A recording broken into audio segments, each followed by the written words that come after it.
I am the Tofu Golem. Please enjoy the video. In this video, I will explain how to jumpstart your Kia Sportage. First, ensure you have safety glasses and gloves for protection. Make sure both vehicles are completely turned off before proceeding. Position the working vehicle close enough for the cables to reach, but do not let them touch. This prevents accidental shorts and ensures a safe environment for everyone involved.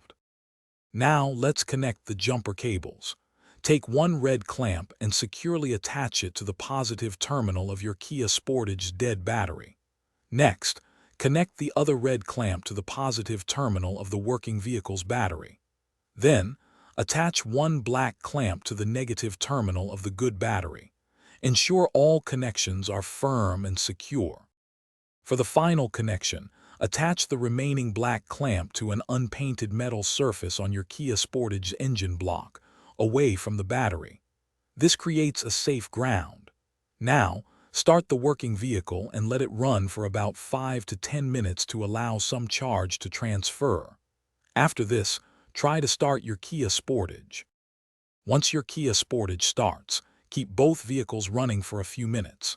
Then, carefully disconnect the cables in the reverse order of how you connected them.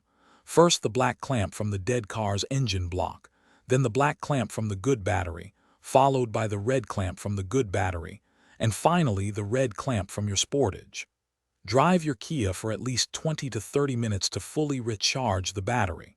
For other helpful tips and deals, including leak-proof containers for easy meal prep, check the description below. Thanks for watching. Consider subscribing if we helped you today.